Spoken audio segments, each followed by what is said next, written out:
Welcome to Valhalla Conversations podcast. I'm your host, Becky Hill, otherwise known as Soul Chaser Becky, and I am a proud Viking geek. I fell in love with the history, culture and mythology of the Viking Age, and I have been on an endless quest for more ever since. Join me as I discuss all things Norse with those who have been inspired by Viking Age history and Norse mythology in their creative works, or those who have studied the sagas and archaeology, and review how such subjects are being presented to modern audiences today. If you like Viking stuff, you are welcome in my Valhalla, and I hope you stay for the conversation.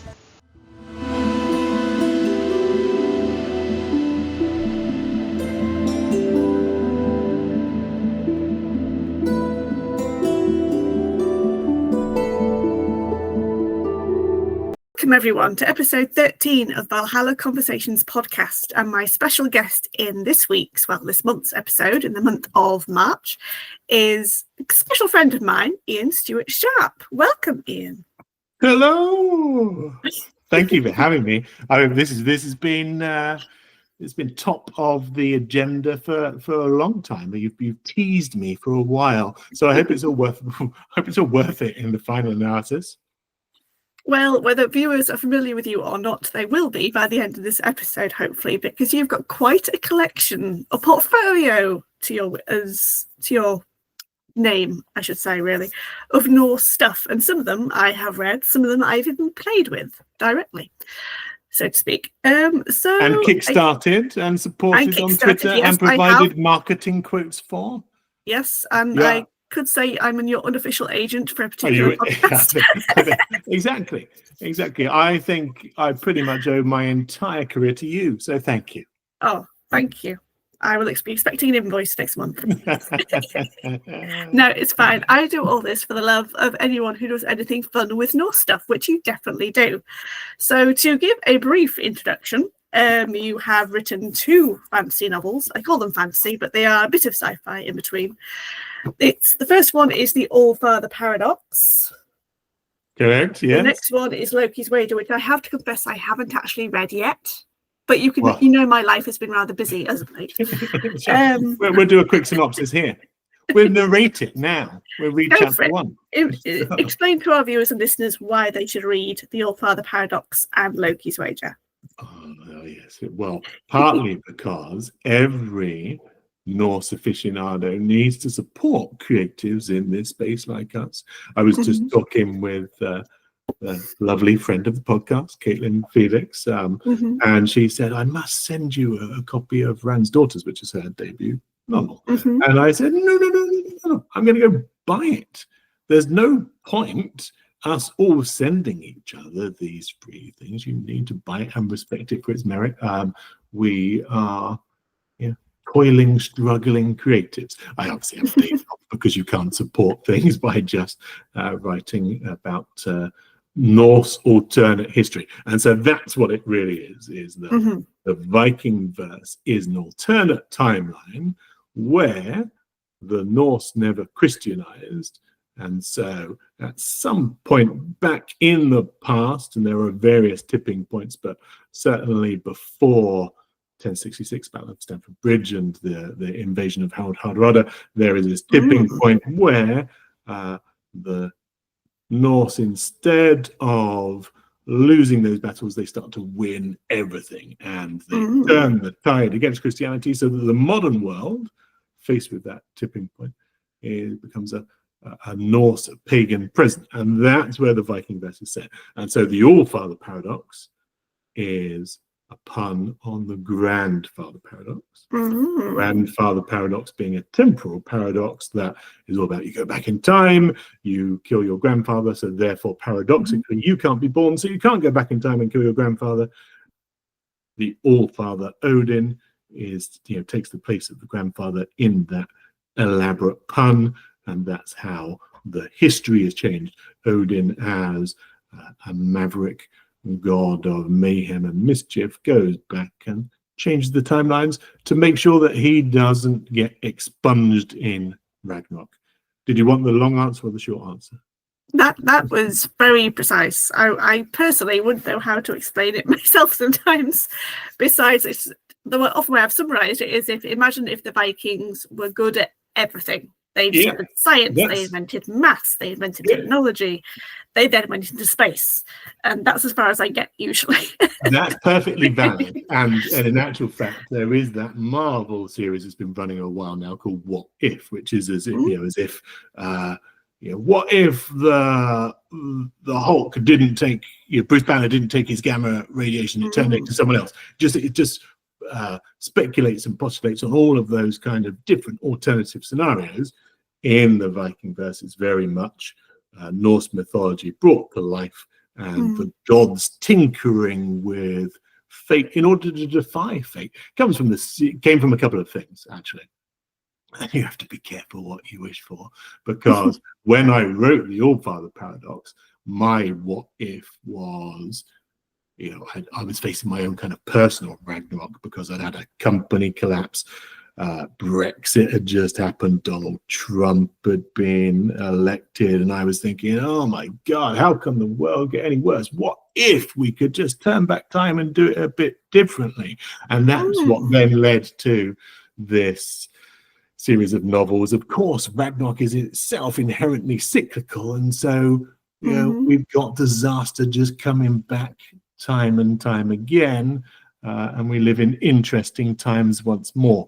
As I say within the book, there is seldom a single wave. The doom keeps coming back. I must admit, it is, I guess how I describe it is revolutionary in how deep and detailed you go into rewriting history in order to create this paradoxical universe. It's just staggering. That's half the fun, right? And so partly that came from the fact that Old Norse, the language of the Vikings, and English are so similar, right? They're kissing cousins. And so I know that you've got all of the props, but it's going to skip ahead and mess up your Old Norse modern times. Old Norse modern times. So I actually wrote that with another friend of the podcast. Yes. Slowly we'll accumulate everyone in the Viking world on our respective podcasts. And anyway, so Josh Gillingham put that together with me, as well as a professor called Arngrimur Vidalin, who is a professor of Icelandic medieval literature.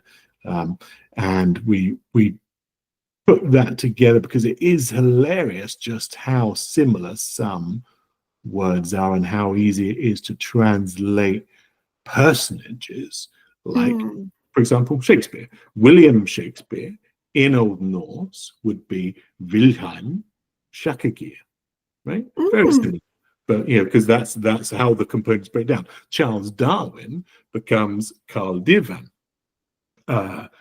Albert Einstein and becomes something like Albrecht Einstein, and the whole that kissing cousin nature of the language, the fact they're so similar, is just so fun to play with. So you can take these great names of inventors, historians, scientists, of generals, and Norsify them. Look at them through the black mirror of this Norse lens, and so that's fun. Some don't work. I mean, things like Isaac Newton is difficult because Isaac, being a very biblical name, doesn't mean earth engineer, but Newton does. Newton just becomes Newton.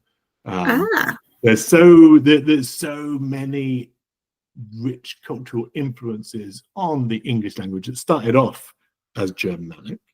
You go back to Alfred the Great's time, and a traveller in the court of Alfred the Great, 9th century England, from Norway, was mutually intelligible. And it was only after the Romance languages piled in with William the Conqueror, who was himself of Norse descent as a Norman, that we got this influx of alternative words and Latin-based stuff. Anyway, that's the kind of thing that I mess around with far too much, and you're the only person who's ever listened to it that long.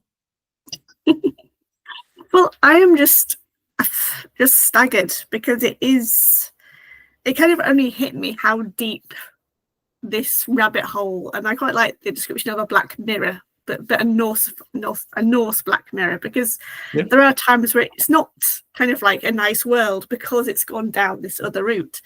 And of course, that all comes through in your other publications, which I'm going to show to the camera. The first one which I followed was the Jotunn War, if I can get it without blurring out my virtual screen, which is a series of comics that follow an amazing sci-fi-esque tale. So is that where you first found my stuff, the Jotunn War? I think so. It was either that you have or to be careful with paradox. You have to be careful with your J's and your Y sounds here. Because, no, I do it all the time. I do it all the time. No, because even on the podcast that I run, I'm sure we'll talk about in a second, the Vikings and Valkyries stuff. Then one of the characters there is a Jarl, right? But so many times I say Jarl. And it is natural for an English speaker, to go for the J when the more correct Nordic pronunciation would be Y, so Jotun. But honestly, I do it all the time, and I wrote the bleeding thing, so don't worry about it. Well, it still happens. I happen to be championing indirectly a soon-to-come new Viking Age game called Norse. And their trailer keeps happily popping up in my algorithm feed on my socials, and it's subtitled, and you can tell it's subtitled kind of like automatically within the text. It's not been put in by personal, because when it says kind of this land is ruled by petty kings and jarls, it puts the word jars, which just makes me chuckle. Petty kings and jars. Anyway, but yes, it was either the Jotunn War or the Jotunn War collection, which I of course supported on Kickstarter. I should say, you kickstarted, I supported it. And then that led me to eventually this beautiful beast of a book, which is quite aptly blurring out, there we are, When the Wolf Comes, which is your absolute heroic volume of a playable tabletop universe set in this paradox of time, which you've created and established through comics and books, and then into a campaign book. You just seem to keep expanding it amazingly well, and I'm very impressed. Well, thank you. I suppose it comes down to having too much time on my hands. My wife will shoot me for that. She's like constantly saying, "What are you doing now? Why are you doing that? Haven't you had enough?" No, I mean, there's just so many fun little things. So without spoiling Loki's wager for you, just to go back to that, because again, each of the books take these kind of little moments in history and turn them around, right? So the first book tells these little vignettes of history from the perspective of Church Warden Michaels, who is a kind of Anglican clergyman who's standing in a church in Gosforth in Cumbria, which is a real cross with the Gosforth cross is a modern depiction of. Yeah, there you go. That exists in Gosforth in Cumbria. You can go see it. And as part of my book tour, I did go and see a 1,000-year-old cross telling the story of Ragnarok. It's an amazing thing to see. But this guy, Church Warden Michaels, he is the modern audience's gateway, right? The lens, the person who can interpret all of this changing world around him. And then Loki's wager is again another series of vignettes, but they include things like topical, the siege of Kiev, but the 1204 version when the Tartar horde, the Mongols, came through, and it was called in the Norse terms Kronagard.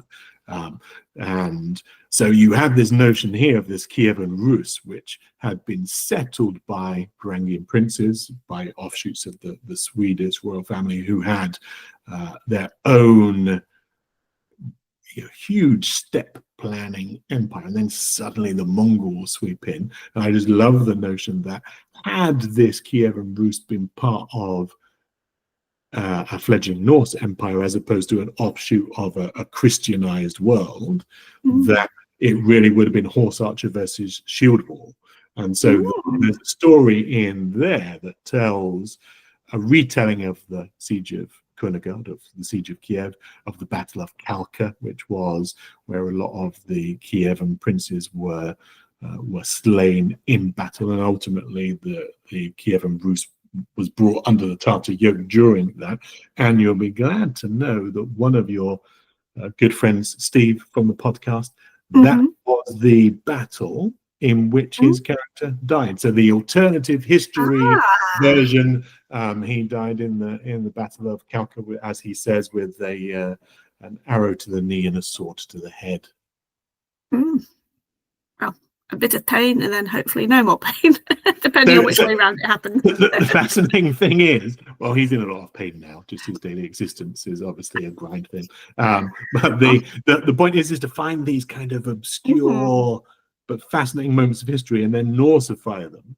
And again, because Odin is involved, and this is around the time of the advent of gunpowder, how do you stop Genghis Khan and his Mongol horde if you're Odin? Well, yeah, give the Vikings artillery, and that changes things around, because they don't go quietly. They marshal their resources. They bring the powers of the earth, I've got these kind of castes or sects which are equivalent to monastic orders, but the Eartha, the Verdandi, and the Skald, drawn from the names of the Norns. So the Eartha turn up, they weave fate, they weave the powers of Sparcraft and Sather, and they change the course of the battle as well. So it's like, I don't know, the Battle of Helm's Deep that people might know from Lord of the Rings, but authentically Norse. I love it all, and you can really tell with the amount of detail that you go to that not only did you do a lot of research, I'm going to assume, but you've also enjoyed doing a lot of this research, and then, as you say, literally playing with the what if. And just to clarify for viewers who keep thinking, like, why do they keep mentioning this podcast? Well, I know we're on a podcast, but there's another podcast and that links me and Ian very directly. His campaign book, When the Wolf Comes, he's actually playing a set of adventures from it called the Thought and Memory Saga, and I had my own little character debut in episode 5. And six. You lasted longer than most. You lasted 2 episodes. I'm trying not to spoil it, but yes, because it's called Vikings and Valkyries, and it is a wild ride. It is full of unexpected surprises, mayhem, chaos. It's something every D&D fan would love. It's actually not played using Dungeons and Dragons rules. It's the Shadows of the Demon Lord rules, which I'm unfamiliar with, but I now have a taste for and experience of, thanks to debuting briefly, as much as I would love to be on it every episode. They're D20 rules, right? So it's very familiar to fans of D&D. But as we say, because it's the Vikings and Valkyries podcast, we call it V&V. See? Cool. And hope that we don't get sued by Wizards of the Coast. It's a slip of the tongue. It's V&V. Very similar, very easy to pick up. Layered on the Shadow of the Demon Lord. You know, that book you showed, When the Wolf Comes, translates it into my Viking-Verse setting. So the simple way to describe that campaign is in 2 words: Space Vikings. Yes, because that's where things end up. Yeah, it is a roller coaster, and it is good fun to do. No, but you play a D&D campaign as well. How many do you play? At least one D&D campaign, right? I am currently in technically 3. Jeez. 3. By different people. Different people. There's one that's regularly on the Monday night with my other good D&D friend Wayne Ingram of Bardic Quest fame, which I actually managed to recruit one of his cast of Bardic Quest, Nina. She was on. I didn't know that you actually play with him. You play with. I thought you were just a fan of the podcast. Oh, I've been a fan for a while, but Wayne is also a full-time DM. He runs various games and one-shots through startplaying.com, which is where you pay per session. And I was able to join him for a one-shot last autumn. And then, no, was it last autumn? No, it must have been actually earlier. last spring, and then a spot came up on his Shattered Obelisk campaign, and I joined that. And so my character managed to complete that. And then we've just completed a shorter campaign taken from the Candlekeep Library book. And then we're going to start the Vecna campaign next week, so it's all exciting. And I am playing a Norse fighter, ironically enough, which shouldn't surprise any people who follow me at all on socials. So my question to you about that is, because and this leads into why we do our podcast for When the Wolf Comes and have that Vikings and Valkyries flavor, is of your D&D campaigns, how many PCs have died? Only one campaign has had a death, and unfortunately it's been the same player every time. Thankfully he came around. What was it? It wasn't the Shattered Obelisk. He was playing a halfling and he died really close to the end, but then we were rescuing his brother as an NPC, so we then started playing as his brother. No, he didn't. He played as a weird a tentacly faced elf. I forgot what you call them. Those monsters with tentacles. It's like a mind flayer, but with a fairy. It was a very weird NPC character for a little while, but they didn't last long. And then as we rescued his brother, who was an NPC, we just let him play as his brother until the end of that campaign. So it's been the same player who's sadly died a couple of times. But yes, yours, Vikings and Valkyries podcast, does just a bloodbath. Just a bloodbath. It's I think Odin is almost like in the dice, and he just takes a sacrifice every session. Not quite every session, but we have lost people. I think we've just recorded episode 18 last night, and we lost 2 guest stars in that. Oh, at once. Gosh. Actually, no, that's not new. That's not new, actually. Yeah, I've lost 2 before. No, and there's a kind of off-screen, off-recording death as well that's woven into it. Yeah, we've lost people to being savaged by bears. We've lost people to being eaten by storeworms. You were. Spoilers. Perhaps we won't give away too much in case anyone starts. Suffice it to say that the whole shtick is that in that Viking sense, your fate is chosen for you. It's best to just go down swinging. Yes, I mean some of them do. I mean, I remember listening to, I think it was one of the early episodes before I came on. Can't remember his name. I want to say Josh, but I don't think it was Josh. It might have been a Jason. I'm sure it was another J name.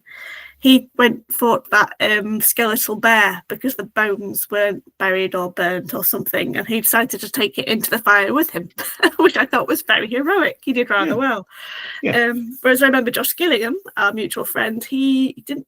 Was he thrown off the roof?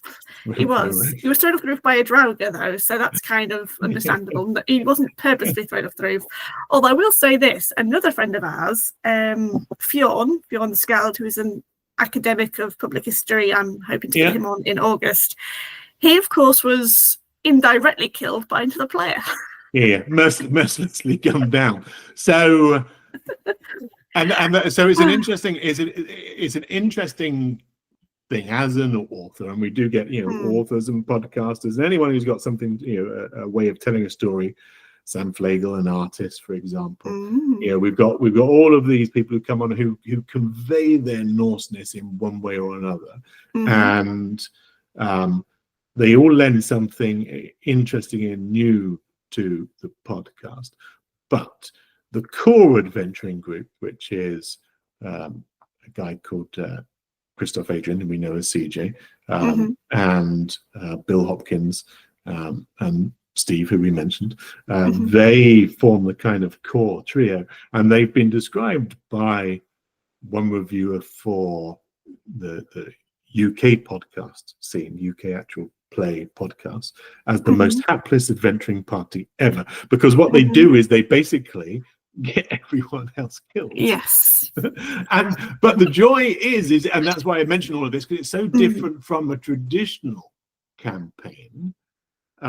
where you fall in love with your character, you grow your character, you're invested in your character, and that's great. That's certainly a way of playing it. And as a player, too. but in this world, it's it's much more brutal and unforgiving, and so it pays to kill off guests on a weekly basis. It's actually incredibly difficult then to keep everything going. I mean, this is where you've been of great help as well, funneling guests and potential ideas of guests through, because keeping a guest roster when you just kill everyone off. I will say to viewers and listeners, Ian doesn't do this deliberately. It's just the way often the character's choices or the dice are rolled. I know from my own character's exits, and some characters did survive, albeit not just in the place they were meant to be. Like Anina's character, she was indirectly left behind. It's unforgiving is what it is. What I don't do is pull any punches. If you get put in a bad situation and you do the wrong thing or you roll the wrong dice, then you can quite easily die. Now, there's plenty of mechanisms in the game, like inspiration points, which I give out on the basis of a quiz that I do at the beginning of the quizzes. I tune into the episodes just for the quizzes. Just for the quizzes. So the quizzes and the inspiration points allow you to turn a failure of a dice roll into a success. But our hapless heroes always forget to use them. I've even given them a turn back time device. You have indeed. And they forget to use it. It saved one of them in particular. I'm not going to say who, because I got into trouble once on social media for saying who that was. But yes, I'm amazed. I'm amazed that in addition to you, there are other listeners who complain about spoilers. I mean, that's great. It's great that there's enough because people I'm out so there. eager to let you guys know how much I loved it, and I just immediately, as soon as it's finished recording, I'll be on any post I can find commenting to let you guys know, because it is a wild ride and it's just a lot of fun, and it is a wonderful rainbow spectrum of guests with various Norse interests. I mean, you had a guy from Marvel's superhero multiverse. Matt Forbeck. He's a kind of gaming legend. He's written all kinds of rule books, and top of the heap right now is his Marvel superheroes, Marvel multiverse book. Yes, and he came on, and he's he really is the sort of person that you can go to something like Gary Con or Dragon Con, and he's holding the limelight because he's a rock star. And he came on, and he does hold the record for the quickest death. I think he lasted 56 minutes. We're going to publish a league table at some point, and I'm also going to, and this is another little exclusive for you. Oh, thank you. I'm going to do an Oscars, because again, Oscar, right? Oscar can be Norsified into Askir, right? Ooh. The Askirs. So we're going to do an Askir ceremony, and we'll do a series of awards. We'll have people vote in, so best death, for example, and we'll have people vote in, and then we'll give the awards. We'll do the golden rubber duckies, something like that. So we'll give people. Please, I just got my head in the Brits. Brits and kind of like the Academy Awards in the UK, and kind of like where they do kind of like that montage of all the great actors and directors and producers who sadly died in that last 12 months. And I keep thinking in memoriam, an episode of all those characters, all our famous last lines. Funny enough, I mentioned that in the last podcast, because the other thing with our core trio is they don't remember any of the guests. So they say, "Who was that guy who died that time on doing that thing?" And I just said, "Yeah, it was Gravebreaker. It was Evan, and he died doing this." And it's, "Oh, yeah, that was it." So that in memoriam thing, as far as what goes on in their brains, is kind of, oh God knows, non-existent. Well, I urge any listeners and viewers just to give episode 1 a try and see if you don't get curious enough to see what on earth can happen to this group and how they survive to the next episode and to the next episode. Because, as he said, Bill, Steve, and CJ comes in a couple of episodes. Episode 3. Episode 3. He's before me. Yes. Oh, yes. I can't believe I forgot. I did actually play with a guy. Yes, he was there. He was there. But yes, they are not just hapless, but they are the most the three characters you would never ever have thought to like survive an apocalypse. Basically, they just happen to be a walking survival. They And have I the worst actually, and the best luck. yeah, it's interesting because again, storytelling, right? So you sit and you write a novel, and it's all structured and it's all, planned out, and has a beginning, a middle, and an end, and a reason why. And then when you get into this form of storytelling, you constantly have to adapt and grow and think on your feet. And one of the things in the recent episode is, again, I won't spoil it, but I did have to just sit and think about why the Norns, the great matrons of fate who control the weave of destiny, why they would have chosen these three chumps as the saviors of the Viking-Verse, as the means to forestall the next Ragnarok. And because you need to have some kind of believability. So again, without spoiling it, I think I've done that in a recent episode, at least set the scene for why these unlikely heroes are thrust into the weave of fate, and probably just because they're cutting all of the threads on a daily basis. Well, I guess we should probably consider, if you can, when did you first start getting an interest in all this Norse stuff then, whether it was the history, mythology, a bit of both? How was it like back when you were young, later on? Yeah, there's a photo of me somewhere, if you're on Facebook. There's a photo of me as a callow youth. I'm probably about 10 because I'm wearing my Tottenham Hotspur football kit. And it's like that centennial year for Spurs. Anyway, I'm on a Viking ship. My dad was the sort of dad who took me round to places like Biggin Hill and the various museums like HMS Belfast on the Thames or the Globe Theatre. You go and see all of those things as a kid. So I was always a big historian. The what if element, I touched upon because I was thinking about, well, what if you could have this do-over? What if you could change things around? And I think that some of it is also born of playing far too many games like Europa Universalis and Civilization, because I'd take all of those, and Total War is another one. I'll take all of those kind of war games and civilization games and turn-based 4X games, and I'd play out this parallel timeline in my mind. I thought that would just be a really good story, because it's literally what the real characters in the Viking-Verse are, at least in the novels, is it's not necessarily the people, but it's very similar to the Foundation series by Asimov in the sense that it's the civilization itself that is really the story. It's watching those thousands of years unfurl in a different way, because you know what the real history is. Perhaps you know what the real history is, and many people, it turns out, south of my Canadian border don't know much about real history. But in terms of the how history plays out and how it could have played out, that's the fascinating thing. And if you know your history, then you run through all of that. So there was a lot of computer game inspiration. There was a lot of historical inspiration. There was my own thoughts around what if. And so that was what it was all born from. I'd originally, and it could have taken a very different direction, because I was originally fascinated with doing something similar with the Roman Empire, but there was already a series of alternative history books called Romanitas, which explored that.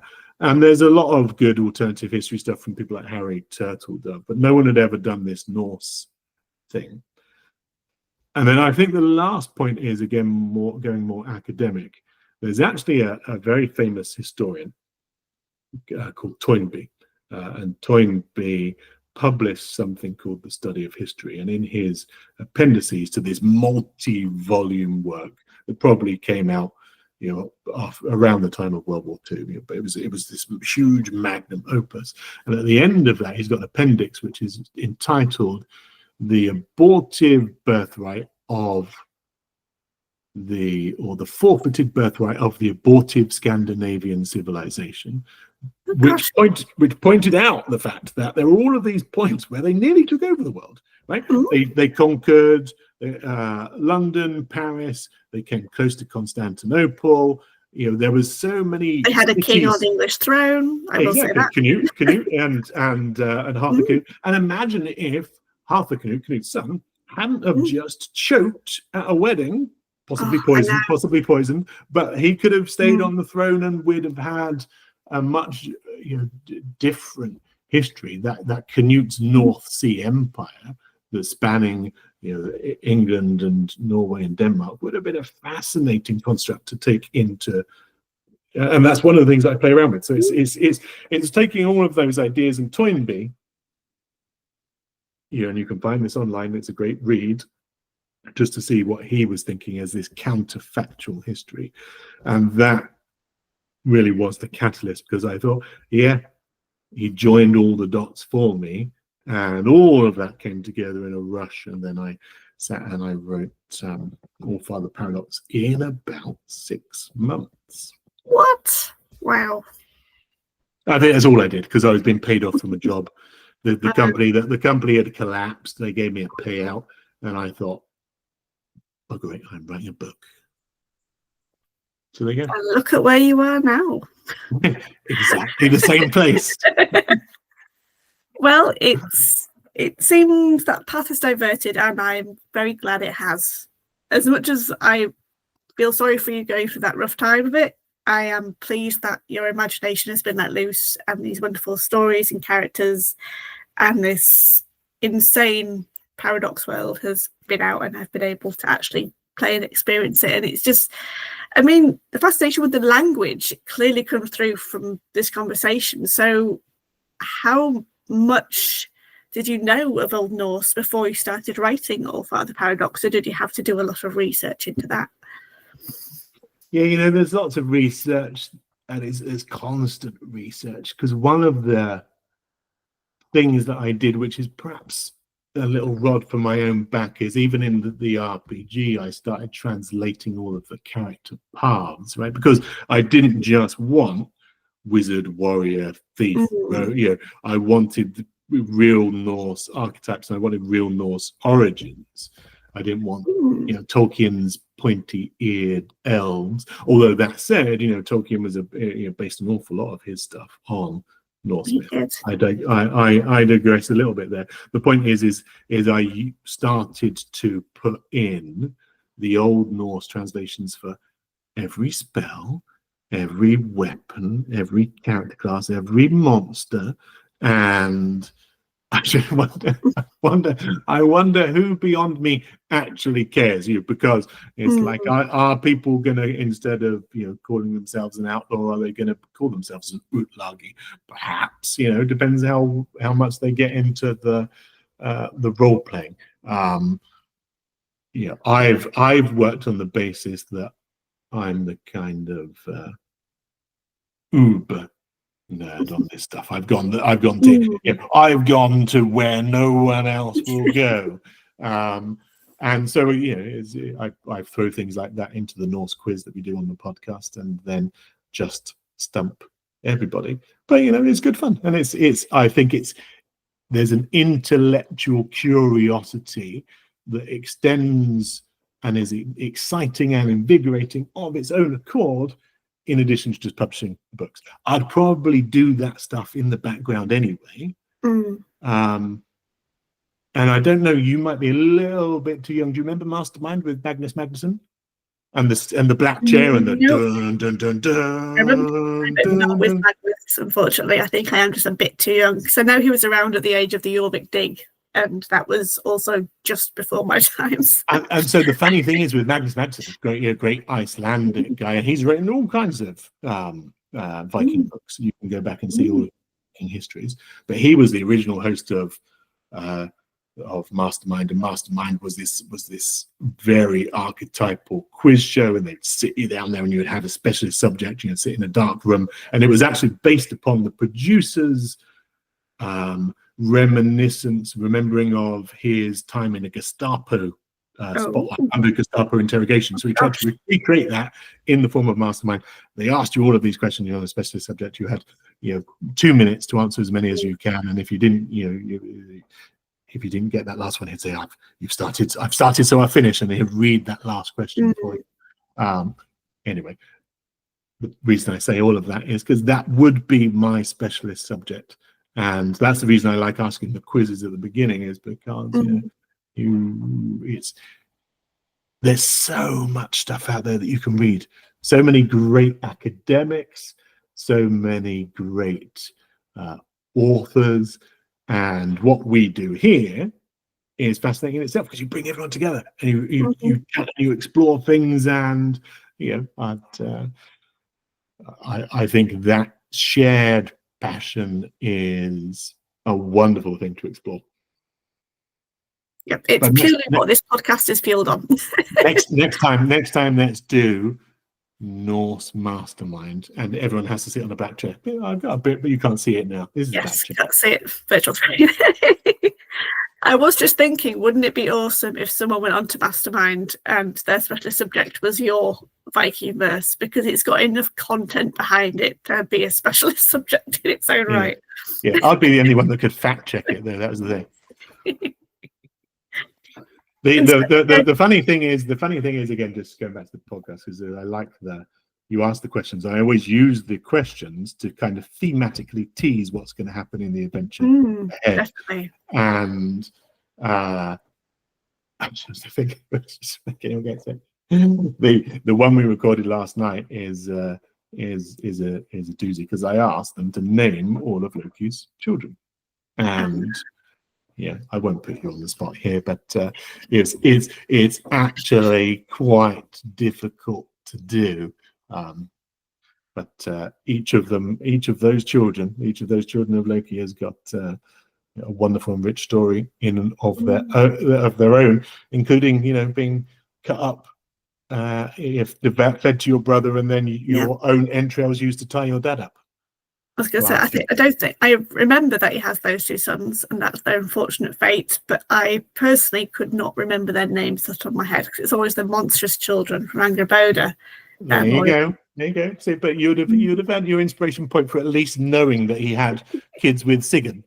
So. Yes, because Sigyn is the much forgotten goddess of unknown origin, and this is the one thing which I love discussing with creatives like you. And there are unfortunately these gaps in this pantheon and their backstory and their history, and especially with the female types of characters, not just the goddesses, but the kind of the vulvas, the witches, the giantesses, even the Norns and the Valkyries. We've got names, but we don't know much beyond that. And here's my personal philosophy on all of that, is that you got to bear in mind that unlike the Greek and Roman pantheons that were well documented by a very literate society, who were geographically encapsulated and rubbed shoulders with each other, and had all this trade and commerce and trade of languages, and lived in that rich melting pot of the Mediterranean.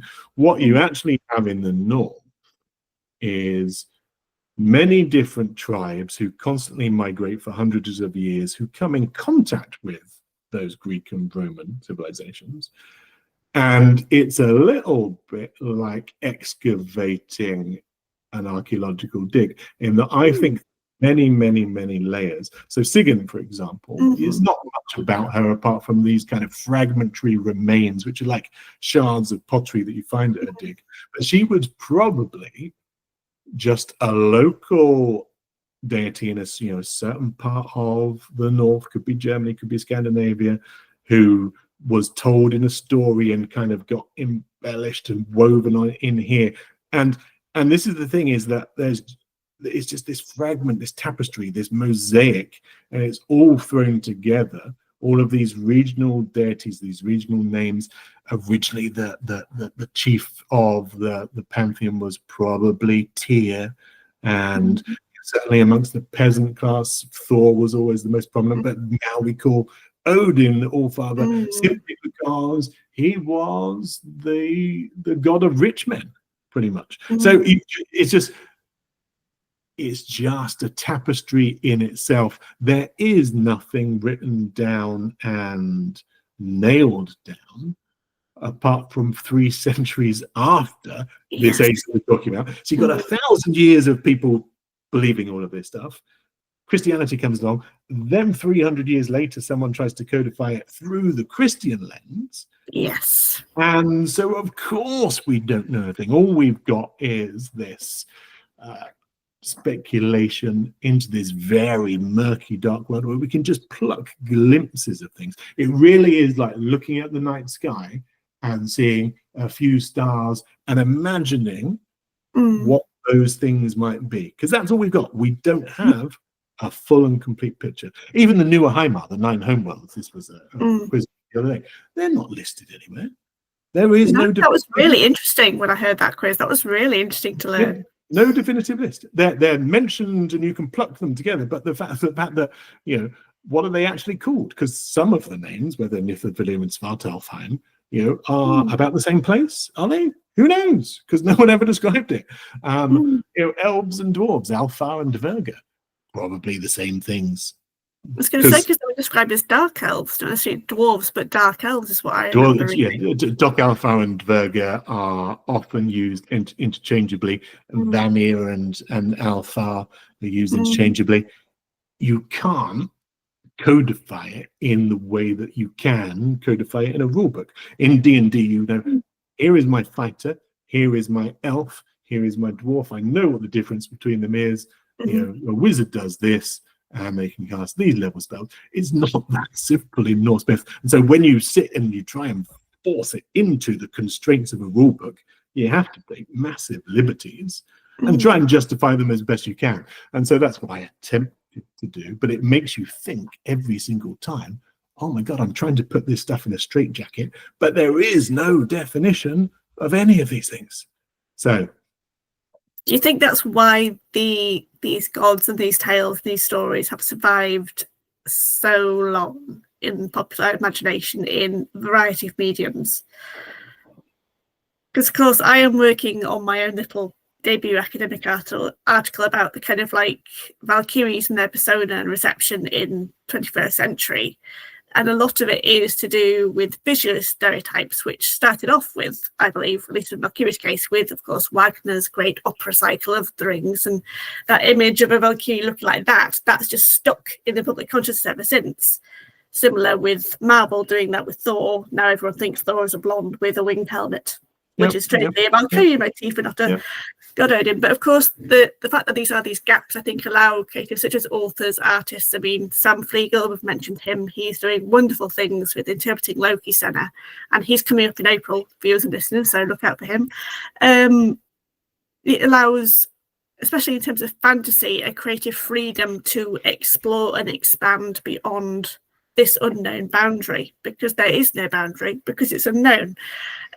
So in some cases we do feel like we have to honour what little we know, but because of the little bit, we can go that bit further and show these different angles, of course, always reflect in some way modern issues and themes and worries and concerns, etc., with these characters from such an age ago. So there's this like gap, this collective bridge of creativity between the now and the past. Yeah, I mean look, there is definitely something inherently fascinating about the fatalistic nature of these things, because it's all death, right? However you skin it, Valkyries are death. They are the choosers of the slain. Vikings go around causing death, or Valhalla, the Hall of the Slain.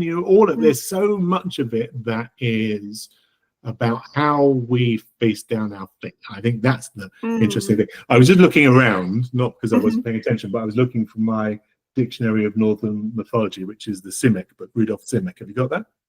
No, I've got a very old dictionary. There's me looking at my bookshelf. It's Cassell's Dictionary of Norse Myths and Mythology. It's from like a 1990 reprint in 2002. That's the only dictionary I have. But I've got huge encyclopedias of Norse mythology, but they all tell slightly different things. Strangely enough. Everything is slightly different. But if I remember, I'll send it to you afterwards, which is so Rudolf Simic, Simek. and it's a very good book that really does explain some of the etymologies of the words and the linguistics of the words. It helps you identify where they, their origins. So Valkyries are a good one. Just one more thing while I remember, Thomas Denmark is an artist who is producing a book of Valkyries, the art of Valkyries. You might want to reach out to him, find him on Instagram. Please do send me details. Thomas Denmark. Yeah, I was chatting to him about all things Valkyrie. He teaches in San Francisco, teaches out in San Francisco, I think. Anyway, the time zone. Sure. But if you do it during this, when you got this 7-hour gap, then you're fine. Yes.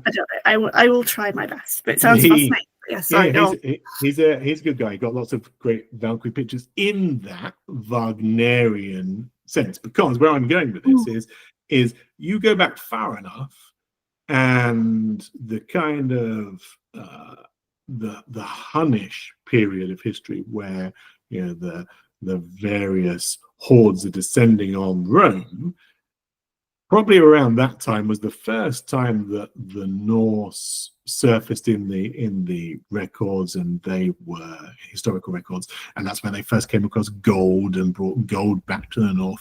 And around that time, Valkyries were probably just demons of death who did the bidding of the gods of war on the battlefield. They were not, buxom, beautiful shield maidens, which is much more of a Gaelic or Celtic myth, this notion of the shield maiden.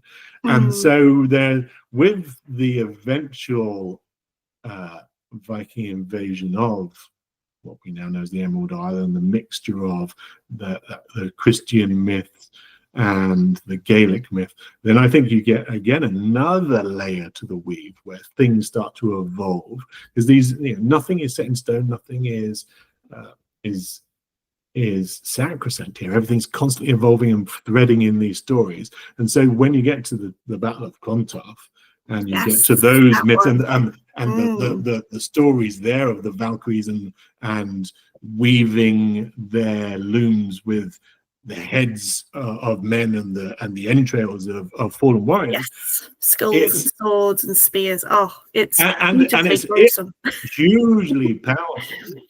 But it also shows then how the path, the trajectory of what people thought the Valkyrie was grew and changed to the point where they start off as demons of death, nothing to do with women at all. Then they become these choosers of the slain, sent on behest of the Aesir, of Odin.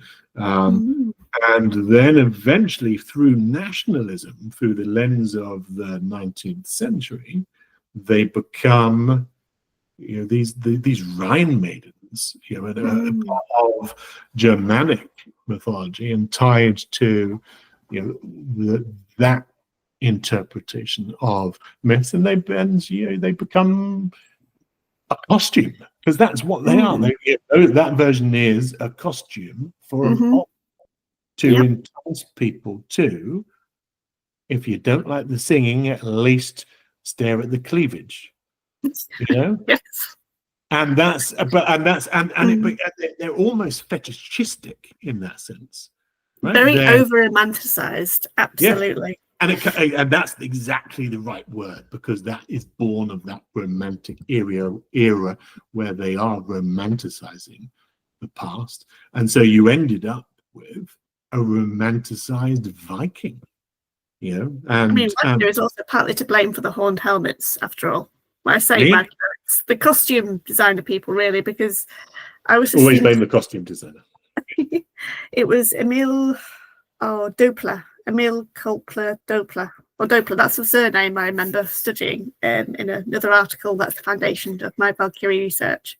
There was another podcast I was listening to, kind of like called "You're Dead to Me." It's on BBC Sounds. Brilliant. I know. There was one about Old Norse literature, and they had one of my favourite BBC historians, Dr. Yanina Ramirez, and her little nuance window at the end was they horned helmets come from this opera, and it was purely because so they couldn't be seen from the back of the auditorium. Otherwise, no one would know who was a Viking and who was a god. So they put the horns on the Vikings. Yeah. And I thought, that's actually makes sense visually as to why they did that visually, and it wasn't just because they believed that North Vikings were barbarians, which is what I grew up thinking. Oh, that's why they put horns on, because they're barbarians, they're demonic, they're not Christian-esque. But yes, but that whole issue is stuck and will never be untangled. Just the sheer folly of fighting in a horned helmet. First of all, you have to make them. Then they'd have to be practical. And if nothing else, the Vikings were practical. How would you get them to stay on? Why would you wear them when they're clearly of advantage to anyone who was trying to grapple you with their dice 20 roll? It's not going to happen. This is the thing that slightly irks me about the remake, the live-action remake of How to Train Your Dragon, because that is based on a children's book. And of course, children only know Vikings with horned helmets in a fantasy setting. And it is a fantasy book because there are dragons in it, and everyone has a horned helmet. And in the remake trailer, you just see this battle lineup of everyone with various sizes and angles of horns, and I'm like, no, It actually takes effort to unstick that in people's minds. You only have to look at the Minnesota Vikings, anything. I mean, in Victoria, where I live, we have the Vikes, which is the name for the teams. Victoria Vikes, and everything's got horns. There's so many sports franchises that it's just become iconic. It is. It's a brand image now. It's. I mean, again, look, here's rubber ducky with horns. Mm-hmm. This is the one that CJ threw instantly. I just. So yeah. I mean, I don't know that it can be undone at this stage. And I've spent, I don't know, 7 years, 10 years on various bits of social media, and I used to do like Norse facts of the day or Norse words of the day, and tell myth in bite-sized form. And social media is now an utter total mess. But back in the day, you'd always have people just pop up and say, "Oh, I didn't know that. The Vikings didn't wear horn helmets."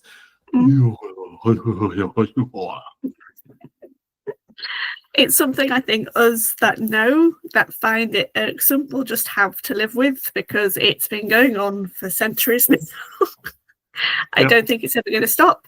And it's probably just as an image problem as much as kind of people thinking that English drink all their tea with their little finger up and are just kind of like, oh what ho, and all that kind of nonsense. It is, yes. The stereotype is, and it's easy for people to just go, plop, you sit there. I mean, even the great unwashed barbarian, that D&D archetype is kind of drawn from Conan or those myths, which were again, I mean, that mythos has a kind of northern realm to it, so it's not quite the same thing. But anyway, everyone just thinking the archetypal barbarian is muscled, wears fur, and has a horned helmet.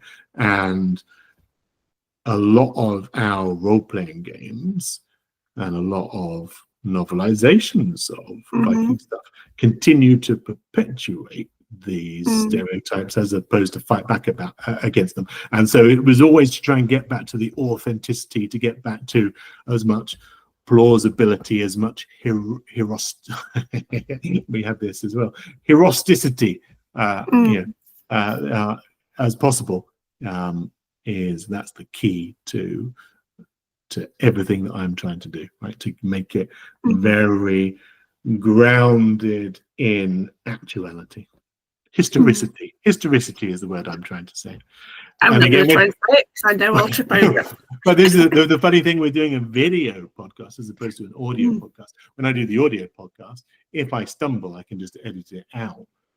And oftentimes, even now, when I'm talking to you, I'm almost saying the same sentence again with a slightly different cadence, because when I record my own one, I will just repeat myself and choose the best version of what I've just said, and knowing that I'm going to edit it out. So it's an interesting new approach to the visual podcast, because I can't censor myself as I go. Well, I just don't do scripts, so I'm always stumbling over my own words on my own tongue, quite literally. So we've talked in places about your many works so far, have you got anything else in the pipeline? Yes, we almost forgot. Dun, dun, dun. Yes, so I am working on a new Viking Age version of When the Wolf Comes. So we just talked there about the fact that When the Wolf Comes is kind of space Vikings. It's set in a pagan, parallel pagan present. And a lot of people did come out of the woodwork and say to me, oh yeah, but I want to just play as a real Viking. I want to just play in the Viking Age. And so again, Shadow of the Demon Lord rules, which is such a kissing cousin to D&D. They're so easy to pick up and play. I actually think they're better because Rob Schwalb, the guy who came up with this rule set, worked on 3rd and 4th edition and did all kinds of D&D stuff, and then he went away and said, I can do better. And I really think he did, in terms of the core mechanics in the very simple light game, but with mechanics like wheels and woes that make it just a little bit more fun, a little bit more easy for a group to combine and coalesce around. Anyway, I digress, because I am going to create and have written most of a game that has an awful lot of Viking ship combat, has Viking settlement, so you can go and build your own village and grow it from kind of that one longhouse to a fully fledged town. You can go on Viking raids, because again that's a key component of going out and trading and raiding and plundering, and all of those kind of rules are there, trading being a key part of it. The front cover, which you can mystically reveal now, does show on the front Miklagard, which is the Old Norse name for Constantinople at that time, all the way up until 1453, was pretty much the largest city on the planet. It was the crossroads of the world. It was the successor to Rome. It had so much wealth and knowledge, and the Kievan Rus, who we've talked about, the eastern wing of the Norse, and their Varangians nearly conquered it on at least 2 occasions, possibly a third. And again, that would be an amazing change in history had they, instead of being the bodyguards to the Byzantine emperors, and then if they'd have actually just taken over the thing. Harold Hardrada. Now you've got me imagining Harold Hardrada offering the emperor and just claiming the throne, exactly. which he totally would do. Which they would do. And so imagine then, so we've got a Viking Age that you can play in, where the emperors of the known world, the heirs to the Roman Empire, are people like Harold Hardrada. And so I've actually set it, and you can see on the cover, there's a great big nebula burning in the sky. That's the Crab Nebula. The Crab Nebula in 1053 was visible to civilizations across the world. The Chinese, the Japanese, the Byzantines themselves remark upon the fact that in daylight for 14, 15 days, you could see this supernova in the sky. And it persisted for many more years at nighttime. It was also the year when there was the great schism between the Eastern Orthodox Church and the Roman Catholic Church, and the 2 religions went on their particular way. And so there's so much historicity to play with there. There's so much to enjoy. This was just after Leif Erikson had sailed to Vinland. This was shortly after Ingvar the Far-Travelled had sailed all the way into Sirkland, which is probably modern-day Georgia. There's so much to explore. It's such a fascinating era, and to layer in this, my tried and proved and patented, Norsification of everything into that Viking Age, just take it a little bit further. So 1066 will never happen. The Viking Age will never end, and you get a chance to play in it as anything from a Varangian to one of the Byzantines themselves, if you want to play that culture. I think there's this fascinating turning point, this crossroads in the world, and again, the All-Father Odin peering down and tinkering with all of it. No, I'm going to give you a question because it's linked to another guest I'm going to get on in another episode. Because I don't know if she's quite signed up to Vikings and Valkyries. I think she's just too busy. Our mutual friend Emma from, I want to say, the University of Leicester. Leicester. Right, she's from Leicester. We've exchanged lots of emails, but yeah, she was a bit too busy to come and be mercilessly killed off. I'm sure she would have loved it if she had the time, because she ran a brilliant one-shot when I met her in Stavanger for my debut conference last summer. Because I know she is particularly interested in not just how these games like the one you're working on portrayed the Viking Age, but also how they reflect gender roles and address the kind of like modern need for equality in an age where there wasn't equality. So although you've mentioned kind of like being a Varangian, would women characters in your game be able to be Varangians? Because of course that was exclusively male from what we know of history. Yeah, so that is a good game design question, and I'm going to fudge the answer because I haven't quite determined that. I mean, certainly I've created... Fine. I know you're still working on it, so I can always ask it again later. Yeah, sure. No, we'll do a part 2 of this. No, I definitely have things like a shield maiden class path. Okay. And again, you know, the path of the Volva, the path of the Ceres will be largely female focused because there was just a natural way in which women tended to become healers, at least within the northern cultures. May well differ if you play a Greek or a Byzantine culture. There's an awful lot of learning and education. The first hospitals were actually in Constantinople, right? So in the Muslim world, Baghdad at that time was head and shoulders above everywhere in terms of learning, the House of Wisdom, all of that kind of stuff.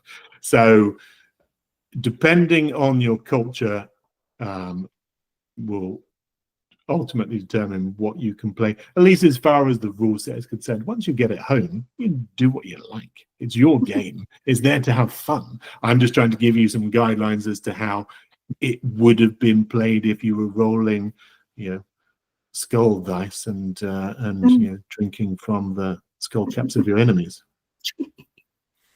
Oh, well, I will definitely have you back on the podcast once that is all ready to kickstart and launch, and we will sound the Galahorn and let everybody know, and hopefully everyone will throw money at it, including me. I definitely will. I'll be delighted to come back up. I was really meant to be a little bit further ahead, but as you know, podcasts take time. Herding CJ, Bill, and Steve on a weekly basis is actually a full-time job. Absolutely. Well, I salute you for it and thank you for it profusely. It is a wild ride, Vikings and Valkyries. Please go check it out. All good podcast channels, audio, and of course on YouTube. If you're watching on YouTube, I have the playlist of all the episodes down on my channel page.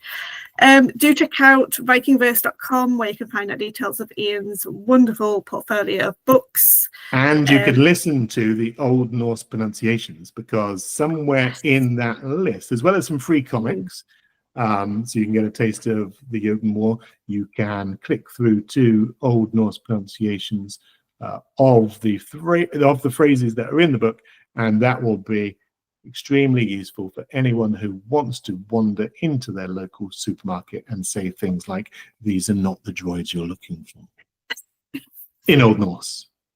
If you went in and just said that in English, you'd probably get checked out. In the Old Norse ones. I mean, I myself have got the book. I just actually haven't had a chance to look through it, but I think I might try it. I mean, it's just a case that I've got no one to try Old Norse on who would really appreciate it. So go to the website, learn how to pronounce the phrases, and start every one of your new episodes with just the phrase of the day.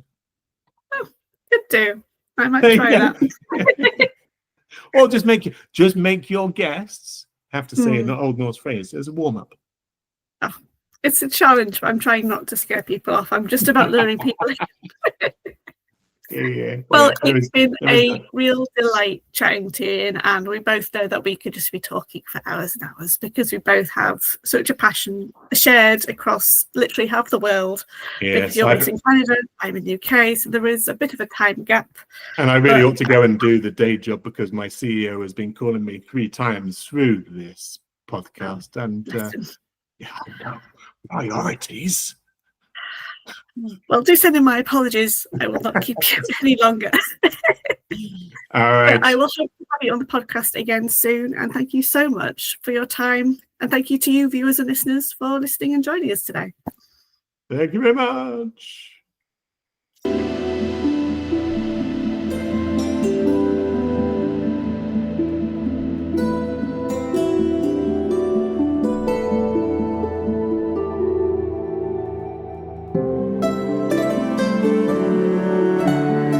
Thank you very much for listening to this episode.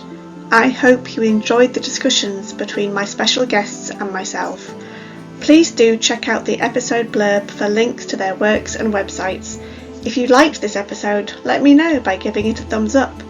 Let me know if you learned something new in the comments. And of course, click subscribe to Valhalla Conversations wherever you are listening or watching.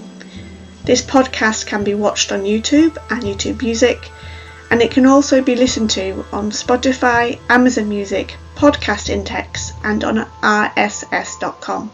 We hope you can join us in Valhalla again soon for more conversations.